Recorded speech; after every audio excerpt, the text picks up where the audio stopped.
इस वक्त की 5 बड़ी खबरों से हम आपको रूबरू कराते हैं। तो आइए नजर डालते हैं आज की 5 बिहार की बड़ी खबरों के साथ। पूर्व केंद्रीय मंत्री और भाजपा के सीनियर नेता आरके सिंह ने एक बार फिर से चौंकाने वाला बयान दे दिया है। जी हां, पूर्व मंत्री के बयान के सामने आ जाने के बाद एक बार फिर से राजनीतिक हलचल तेज हो गई है। आपको बता दें कि जहां की उन्होंने साफ तौर पर कहा है कि पुलिस कर्मियों पर शराब बिचवाने वालों का आरोप लगाते हुए बड़ा बयान दे दिया है। बरहरा के सरैया बाजार स्थित भीकमदास मठिया में आयोजित सभा में उन्होंने कहा है कि शराबबंदी कानून को हटा देना चाहिए। जो आपको बता दें कि उन्होंने कहा है कि इससे नौजवान बर्बाद हो रहे हैं। बीजेपी के दिग्गज नेता पूर्व केंद्रीय मंत्री ने आरोप लगाया है कि थाना अध्यक्ष समेत पुलिस वाले ही शराब बिचवा रहे हैं। दरअसल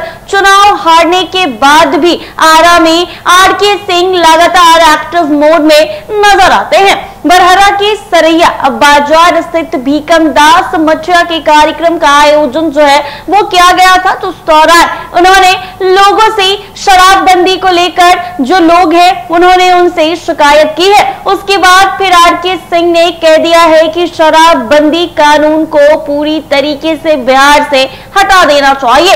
इससे नौजवान गांजा और अफीम का सेवन करने लगे हैं। जी हाँ, शराब तस्करी करने लगे हैं। बता दें आपको कि उन्होंने ये भी कहा है कि थाना इंचार्ज और पुलिस वाले शराब बेचवाते हैं। ये है नीतीश सरकार पर सीधे सीधे आरोप है। बिहार की नीतीश सरकार में बीजेपी पार्टनर है। लोगों की समस्या सुनने के दौरान सभा मंच से ही आरके सिंह ने मोबाइल पर एक अभियंता को हड़काया है। उन्होंने साफ तौर पर कहा कि सुनने में आ रहा है कि आप कुछ विधायकों के कहने पर टेंडर मैनेज कर रहे हैं। तो सुन लीजिए, अगर आप इस तरह से कर रहे हैं तो हम जेल भिजवा देंगे। पूर्व मंत्री सरैया में महिला कॉलेज खोलने के लिए भी शिक्षा मंत्री से बात करके पहले करने को कह दिया है। बता दें कि वर्तमान सांसद सुदामा प्रसाद की कार्यशैली की चर्चा करते हुए उन्होंने कहा है कि विकास कार्य से अलग होकर उन्हें जिताने में शामिल जनप्रतिनिधियों को पानी में डूब मरना चाहिए। जी हां, आरके सिंह 4 दिनों के दौरे पर अपनी संसदीय क्षेत्र में पहुंचे हैं और उनके इस बयान के सामने आ जाने के बाद काफी बवाल मच गया है और चर्चाओं का बाजार गर्म हो गया है। जनसभा के दौरान पूरे फॉर्म में आरके सिंह नजर आए हैं। जी हां, पूर्व मंत्री आरके सिंह ने साफ तौर पर कहा है कि जिन्होंने जितना काम संसदीय क्षेत्र में किया है किसी सांसद ने नहीं किया है और ना ही कोई आगे भी कर पाएगा। जी हां, उन्होंने कहा है कि क्योंकि उन्होंने भ्रष्टाचार को कभी पनपने नहीं दिया। बता दें कि बिहार में अब गर्मी बढ़ने वाली है और पिछले कुछ दिनों से हो रही बारिश अब थम गई है। बात अगर मौसम की करें तो आईएमडी यानी भारत मौसम विज्ञान विभाग के अनुसार आज से तापमान में वृद्धि होगी। लोगों को कड़ी धूप और गर्मी का सामना करना पड़ेगा। राज्य में अगले कुछ दिनों तक तापमान सामान्य से अधिक रहने का अनुमान लगाया जा रहा है। जी हां, दरअसल पिछले 3-4 दिनों में बिहार के कई जिलों में हल्की सी मध्यम बारिश हुई है और तेज हवाएं भी चली है। इस वजह से अधिकतम और न्यूनतम तापमान में काफी ज्यादा गिरावट आई है। हालांकि तापमान सामान्य से 2 से 3 डिग्री अधिक रहा है, लेकिन सोमवार से मौसम फिर बदलने वाला है। जी हां, आपने बिल्कुल ठीक सुना है।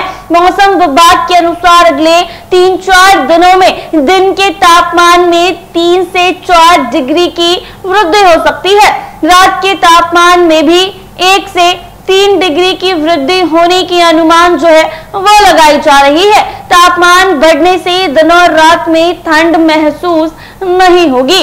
बता दें आपको कि मौसम विज्ञान केंद्र पटना के अनुसार असम और उसके आसपास समुद्र तट से 1.5 किलोमीटर ऊपर एक चक्रवातीय परिसंचरण का क्षेत्र बना हुआ है और इसके अलावा उत्तर प्रदेश के ऊपर भी वायुमंडल में चक्रवातीय परिसंचरण का क्षेत्र बना हुआ है। इस वजह से बिहार में अगले 5 दिनों तक बारिश और ठंडी हवा की संभावना बिल्कुल भी नहीं है। ताजा मौसम की बात करें तो तापमान में वृद्धि का अनुमान है और पटना IMD के अनुसार रविवार को तापमान में ज्यादा वृद्धि नहीं हुई है।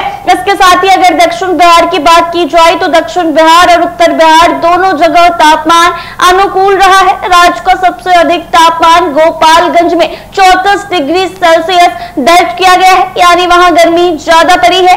इसके साथ ही सबसे कम न्यूनतम तापमान अगवानपुर सहरसा में दर्ज किया गया है, जहां पर 12 डिग्री सेल्सियस तापमान दर्ज किया गया है। बात अगर राजधानी पटना की जाए तो राजधानी पटना में अधिकतम तापमान 31 डिग्री सेल्सियस दर्ज किया गया है और पटना सहित दक्षिण बिहार के अधिकांश जिलों में न्यूनतम तापमान 20 डिग्री से ऊपर दर्ज किया गया है। अब बढ़ते हैं तीसरी खबर की ओर। बिहार में पुलिस अब अपराधियों पर सख्त हो गई है। जी हां, मुख्यमंत्री नीतीश कुमार के कड़े निर्देश के बाद पुलिस काफी ज्यादा एक्शन मोड में नजर आ रही है। पिछले 10 दिनों में पुलिस ने कई अपराधियों को पकड़ा है और कुछ को मुठभेड़ में मार गिराया है। तो वहीं पुलिस अपराध को रोकने के लिए हर संभव कोशिश कर रही है।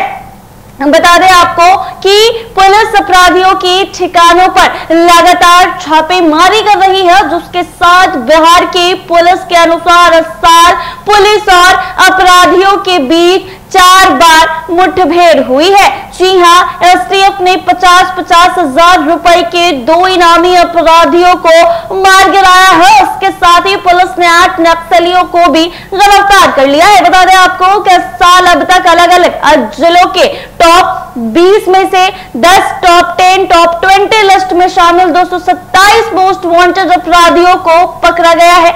इनमें से 29 इनामी अपराधी भी शामिल हुए थे। बता रहे कि दरअसल बिहार सरकार ने एक डिजिटल अपराध डेटाबेस तैयार किया है और यह डेटाबेस पुलिस को अपराधियों को पकड़ने में और इसके साथ ही मदद कर रहा है, जिससे पुलिस सफल हो रही है। प्रत्येक SOG और संबंधित सेल में तकनीकी शाखा और डेटा विश्लेषण इकाइयां हैं और ये इकाइयां टॉप 10 और टॉप 20 अपराधियों की सूची बनाती है और उन पर नजर रखती है। जो आपको बता दें कि पुलिस अब उन अपराधियों पर भी नजर रख रही है और जो जेल में रहकर या राज्य से बाहर रहकर अपराध करते हैं, तो पुलिस का साफ तौर पर कहना है कि मुख्यमंत्री नीतीश कुमार के सख्त निर्देश हैं कि अपराध को किसी भी कीमत पर रोका जाना चाहिए। जी हां, पुलिस अपराधियों को पकड़ने के लिए हर संभव प्रयास कर रही है।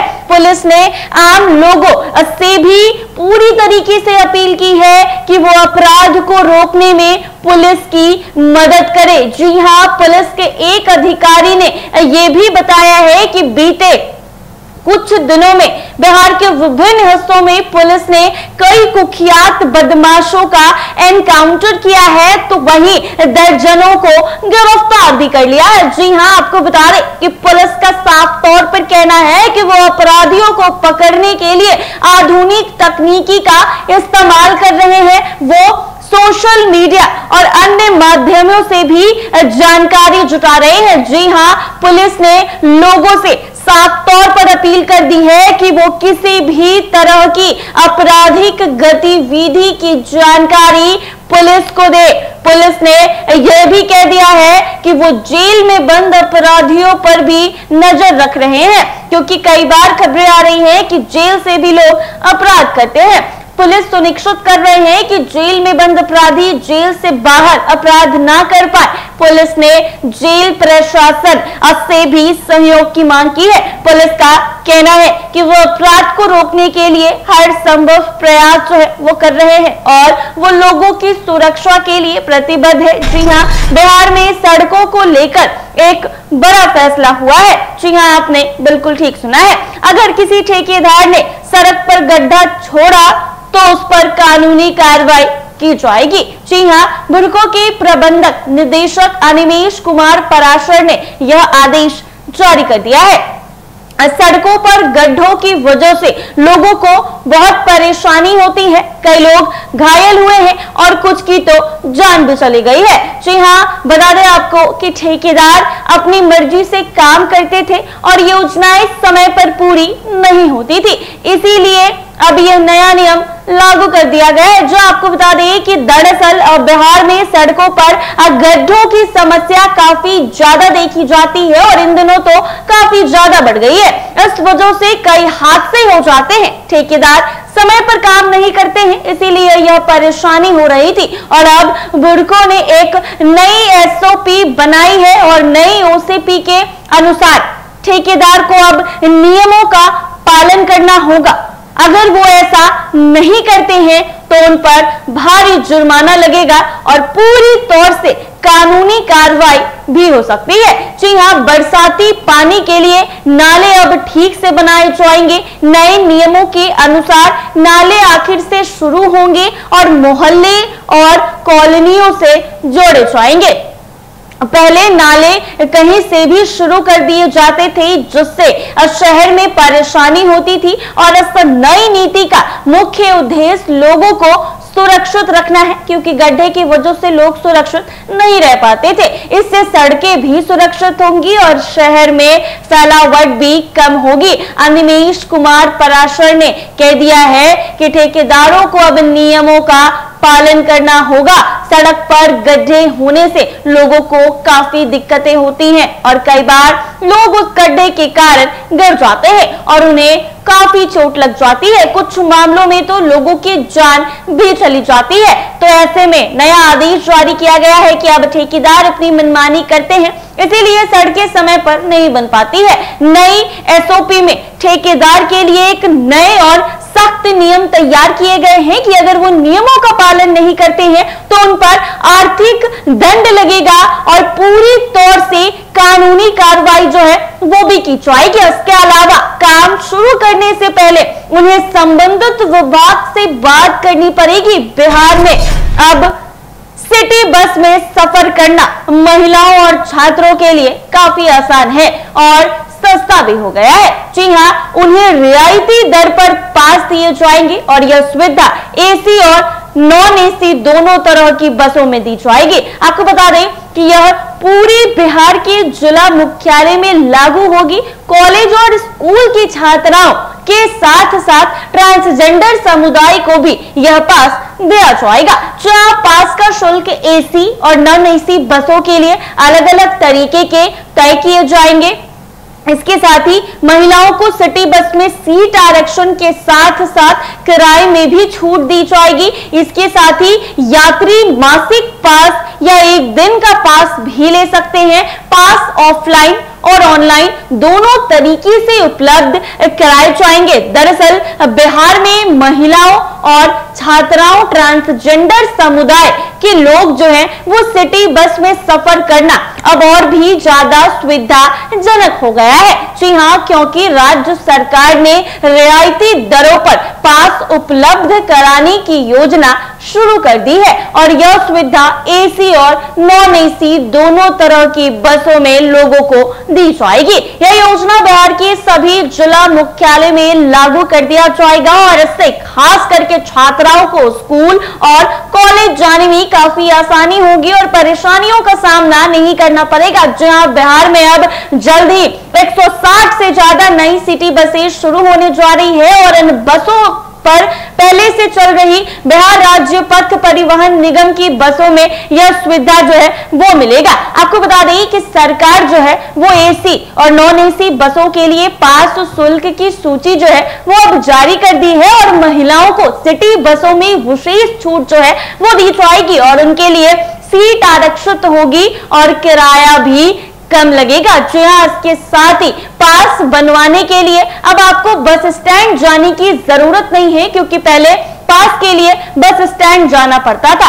अब आप अपने मोबाइल फोन से भी अपना पास खुद बनवा सकते हैं। बिहार राज्य पथ परिवहन निगम पर चलो ऐप के जरिए, जी हाँ, चलो ऐप के जरिए आप मासिक पास खरीद सकते हैं। उसके अलावा कार्ड पास भी सभी बसों में उपलब्ध रहेंगे। अगर आप ऑफलाइन पास बनवाना चाहते हैं तो आपको बांकीपुर जाना होगा। जी हाँ, आपको बांकीपुर बस स्टैंड पर जाना होगा, वहां जा सकते हैं। और यात्रियों की सुविधा के लिए सिटी बसों में बारकोड की सुविधा जो है वो भी कर दी गई है। आप बारकोड को स्कैन करके टिकट का भुगतान ऑनलाइन कर सकते हैं। उसके साथ ही कार्ड के माध्यम से आप किसी भी रूट पर टिकट का भुगतान ऑनलाइन कर सकते हैं। जी हाँ, इसके साथ ही आपको बता दें कि मासिक पास का किराया अलग अलग श्रेणियों के लिए अलग अलग तरीके से तय किए गए हैं। उसके साथ ही सामान्य श्रेणी के लिए नॉन एसी बस का पास 600 रुपए और एसी बस का पास जो है वो 900 रुपए तय किया गया है। आपको बता दें कि इसके साथ ही महिलाओं, ट्रांसजेंडर और छात्रों के लिए यह दर और भी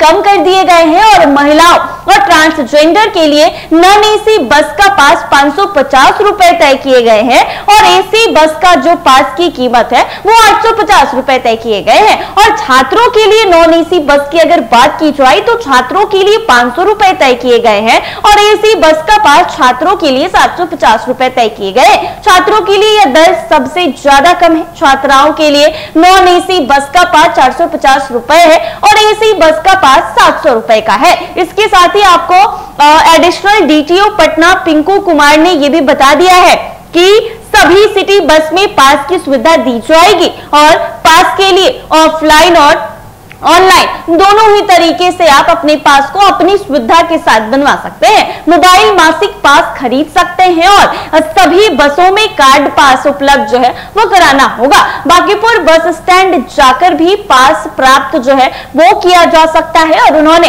ये भी बताया है कि बसों में QR कोड की सुविधा जो है वो भी लोगों को दी जाएगी और QR कोड के जरिए वो अपना काम कर सकते हैं। आप QR कोड को स्कैन करके बस की लोकेशन जान सकते हैं कि बस कहां पर है। इसके साथ ही आप मोबाइल से बस का लाइव लोकेशन भी देख सकते हैं कि बस किस रास्ते से जा रही है, कहां जा रही है। यात्रियों की सुविधा के लिए बसों में मोबाइल चार्जिंग की सुविधा जो है वो भी दी जाएगी। इसके साथ ही सभी बसों में जीपीएस सिस्टम जो है वो भी लगाया गया है और जीपीएस सिस्टम से बस का रियल टाइम लोकेशन देखा जा सकता है कि बस कहां है, बस लोकेशन पर कब तक पहुंचेगी और कहां जाएगी। तो ये थी बिहार की टॉप 5 बड़ी खबरें।